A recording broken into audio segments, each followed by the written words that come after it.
वानवडा येथे अखंड हरिनाम सप्ताह व ग्रंथराज ज्ञानेश्वरी पारायण सोहळा संपन्न। हरिभक्त पारायण देवीदास महाराज निवळीकर यांच्या काल्याच्या कीर्तनाने व महाप्रसादाने सांगता। औसा तालुक्यातील वानवडा गाव धार्मिक व संप्रदायाचा वारसा लाभलेले गाव असून वानवडा गावाला संतांची पावनभूमी म्हणून नावलौकिक असून वानवडा येथे गेल्या 73 वर्षांपासून पारंपरिक अखंड हरिनाम सप्ताह ग्रंथराज ज्ञानेश्वरी पारायण सोहळा साजरा केला जातो। वानवडा येथील सप्ताहात गावामध्ये प्रति पंढरपूर प्रमाणे भाविकांची गर्दी पाहायला मिळते।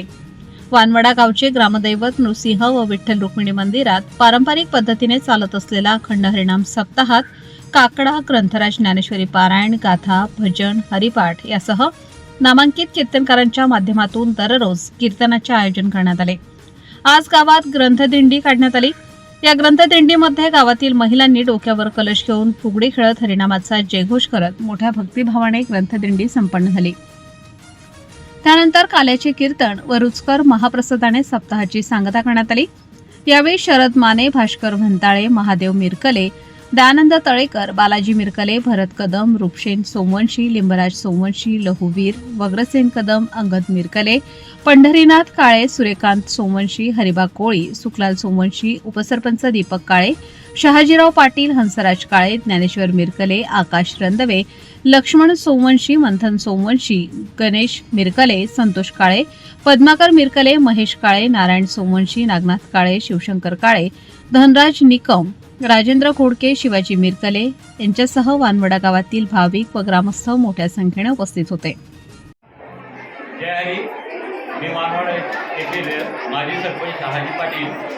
आमच्या येथे सप्ताह हा 73 वर्षापासून चालत आलेली परंपरा अखंड हरिनाम सप्ताहाची। आमच्या इथं आमच्या वानवडा नगरीमध्ये 5 नरसिंहाचे मंदिर आहेत आणि नरसिंह एक ग्रामदैवत आहे आमचं आणि त्या निमित्तानं आम्ही वर्षाला सप्ताह करतो।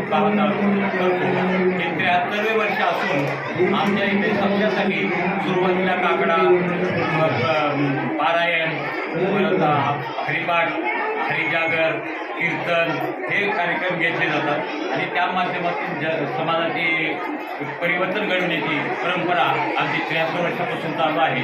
या अखंड हरिनाम सप्ताहासाठी बऱ्याच वर्षापासून सुरुवात असल्यामुळे आता महागाईच्या निमित्ताने थोडंफार अडचणीचा सामना करावा लागत आहे। सांप्रदायिकमध्ये लोकांना देय करण्यासाठी थोडंसं बोलून घेणं किंवा त्यांच्याकडून वसूल करणं हे चालू असतं।